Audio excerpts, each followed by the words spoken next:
franceinter.fr. Est-ce que vous êtes bien installé? Bon, ça va. Oui. Bon, on va y aller. Quand vous voulez. C'est parti. Conduite accompagnée. Mathias Deguel sur France Inter. Bonne nuit à toutes et tous. Heureux de vous retrouver pour cette deuxième heure du week-end. Je vous rappelle le principe de l'émission. Nous invitons une personnalité qui, à son tour, est chargée de venir avec l'invité de son choix. Et voilà, une nouvelle fois, Conduite accompagnée, c'est l'émission qui invite un invité qui invite son invité. Ce soir, c'est l'écrivaine, l'essayiste, la romancière et la chroniqueuse Isabelle Alonso qui nous accompagne. Isabelle Alonso est intelligente et rigolote. Intelligente et rigolote, ça va, hein, je trouve pas ça trop androcentré.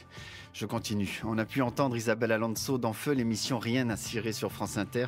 Et ça, c'est pour ceux qui ont bonne mémoire. Toujours avec Laurent Ruquier, on a vu Isabelle Alonso sur France 2 dans On a tout essayé. Mais en plus de nous faire partager ses réflexions engagées sur le vaste monde qui l'entoure, Isabelle Alonso a un credo, l'égalité des sexes. Ce qui l'amènera en compagnie de Florence Monreno à créer les Chiennes de Garde en 1999, association dont elle fut présidente jusqu'en 2003. À signaler qu'Isabelle Alonso a publié de nombreux ouvrages dont les titres aussi explicites qu'évocateurs sont autant d'invitations à la vigilance. Notez, et encore, je me retiens, tous les hommes sont égaux, même les femmes. Pourquoi je suis chienne de garde? Métro boulot macho, enquête sur les insultes sexistes au travail. Et puis aux éditions Héloïse d'Ormesson, il faut lire à tout prix Maman, Fille de rouge et L'exil est mon pays. Enfin, je terminerai par Filigrane, paru chez Robert Laffont. Voilà. Isabelle Alonso est avec nous jusqu'à 2h. Elle nous présente son invité dans maintenant une dizaine de minutes. Soyez toutes et tous les bienvenus. Conduite accompagnée sur France Inter. Isabelle Alonso, bonsoir. Bonsoir. Votre actualité, c'est la sortie d'un roman à l'eau de bleu, qui a fait l'objet d'une précédente publication en 2003 aux éditions Robert Laffont et qui donc ressort cette fois aux éditions Héloïse d'Ormesson. Isabelle Alonso, le moment est venu de nous présenter votre invité. Dites-nous qui vous accompagne ce soir. Alors, la jeune femme, charmante et pétillante jeune femme qui m'accompagne aujourd'hui s'appelle Aude Léger. Retenez bien ce nom parce qu'à mon avis, vous allez entendre parler. Elle est comédienne, elle est sur scène. Seule sur scène dans un spectacle que je trouve mais hilarant, créatif, nouveau, moderne, tout. Ça s'appelle Chair de poule et c'est très drôle. Voilà, genre, je ris rien que d'y penser. Alors voilà un spectacle aussi très drôle et qui fait réfléchir. Très bien, nous allons en parler avec Aude Léger. Isabelle Alonso est l'invitée principale de cette conduite accompagnée et comme le veut le principe de l'émission, elle n'est pas venue seule. C'est la comédienne Aude Léger qui l'accompagne ce soir. Aude Léger, bonsoir. Bonsoir. Aude Léger, c'est Isabelle Alonso a fait de vous une présentation rapide. On va essayer de mieux vous connaître maintenant et au cinéma. Certains ont pu vous voir dans les films suivants. Il y avait Cornouailles, Les invités de mon père de Anne Lenny, Si c'était lui de Anne-Marie Etienne, Cœur d'Alain Resnais, Selon Charlie de Nicole Garcia et Gabriel de Patrice Chéreau, je n'en ai pas oublié. Qu'est-ce qui rassemble ou au contraire qui différencie ces titres? Je sais pas, c'est des choses très différentes, des films très différents, des histoires différentes et des rôles très différents. C'est des rôles aussi des petits rôles. Celui qui m'a le plus marqué, dont je pourrais parler, c'est Gabriel. C'était mon premier film. De Patrice Chéreau. Voilà. Je jouais le rôle d'une petite bonne. Ça se passait en 1900. C'était l'adaptation d'une nouvelle de Joseph Conrad. Et j'en parle aussi parce que c'est sur ce tournage que j'ai rencontré Jeanne Herry, qui a fait la mise en scène de Chair de poule. D'accord. Dont nous allons parler, voilà. Bien sûr. Donc voilà, il n'y a pas vraiment de point commun, si ce n'est que c'est des réalisateurs Mais il n'y a rien qui vous décide et qui l'emporte quand vous lisez un scénario et qui vous fait dire ce rôle-là, il est pour moi, il me correspond. Non, parce que j'ai pas encore eu cette chance-là qu'on m'envoie un scénario en me proposant un rôle. Voilà. On va lancer un appel. Donc j'attends, ça viendra. Je continue à balayer les disciplines qui font votre parcours. Vous avez joué aussi pour la télévision Les mauvais jours de Pascal Bailly, Vous les femmes et l'ombre sur le mur de Alexis Lequet. Pour ce qui est de Vous les femmes, vous étiez auteur de plusieurs épisodes dans la saison 2. Ça a été une véritable découverte, l'écriture? Oui. Là, ça prenait c'était un format très spécial parce que c'était un format court, donc c'était vraiment des choses très courtes et très avec des contraintes, voilà. Une histoire avec une chute à la fin, et j'ai beaucoup aimé écrire sous la contrainte, en fait. Avoir une contrainte d'écriture et jouer avec ça, en fait. Voilà. Ça a été pour moi, mais c'était ma première expérience d'écriture à proprement parler. Même si avant j'avais conçu des spectacles. Concevoir, ça ne veut pas forcément dire écrire les mots, ça veut dire écrire un projet dans sa globalité, construire la dramaturgie, tout ça, mais pas forcément écrire les textes. Voilà. Et là, j'écrivais les dialogues, j'écrivais des petites histoires, quoi. C'était super. Ensuite, il y a le théâtre avec, ça y est, nous y sommes, Chair de poule, que vous venez d'arrêter de jouer et qu'on pourrait résumer ainsi. Vous vous démultipliez pour incarner 3 personnages, 3 femmes, une obsessionnelle compulsive qui écrit à ses hommes, une nymphomane et une adolescente qui nous raconte sa première histoire d'amour. L'amour comme sujet inépuisable, c'est ça? Oui, c'est pas un sujet très, très original, mais... Mais j'ai essayé de... essentiel tout de même. C'est ça. Voilà. Non, mais disons que le point de départ de mes créations, c'est souvent des thèmes assez... je pense à un thème, des thèmes assez quotidiens qui peuvent éventuellement parler à beaucoup de gens. Et puis après, je m'en empare. Et puis la fiction arrive, je crée des personnages, tout ça. Et là, c'est vrai que c'est le parcours de 3 femmes qui racontent 3 histoires, 3 rapports à l'amour, avec un lieu commun, la cuisine. C'est ça. Isabelle Alonso, c'est au théâtre que vous avez rencontré Aude Léger. Oui, c'est un concours de circonstances tout à fait par hasard. Il se trouve que je suis éditée par Héloïse d'Ormesson et qu'une de mes co-éditées, qui s'appelle Émilie de Turckheim, m'a dit un jour, si tu as l'occasion d'aller voir Chair de poule, vas-y, c'est trop marrant et tout. Voilà comment j'y suis allée. Enfin, voilà comment j'ai découvert le truc. Je vous la fais courte, l'histoire.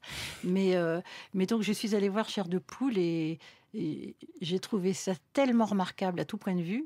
D'abord par la façon de jouer de Aude, mais aussi la mise en scène, justement, de Jeanne Herry. Il faut en parler parce que elle fait un travail formidable. Et donc, j'ai trouvé ça vraiment... on a parfois l'occasion de découvrir des choses qu'on trouve nouvelles.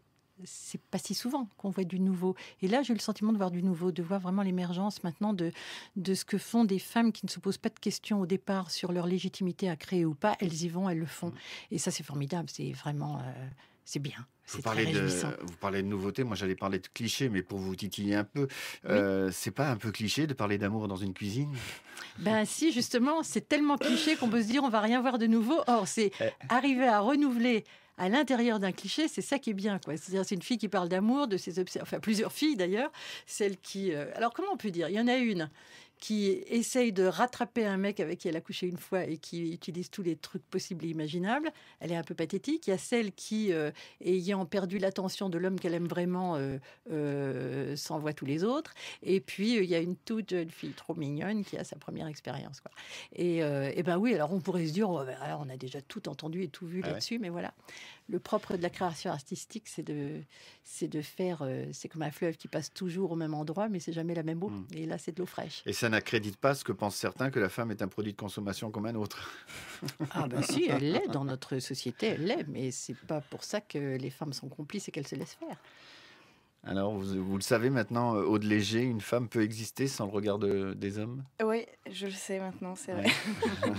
C'est une bonne nouvelle. Non, mais s'emparer d'un cliché, pour revenir à ce que disait Isabelle, s'emparer des clichés, c'est toujours intéressant, en fait. Toi, dans ce que tu as écrit, tu déplaces, tu détournes, le point de vue est différent.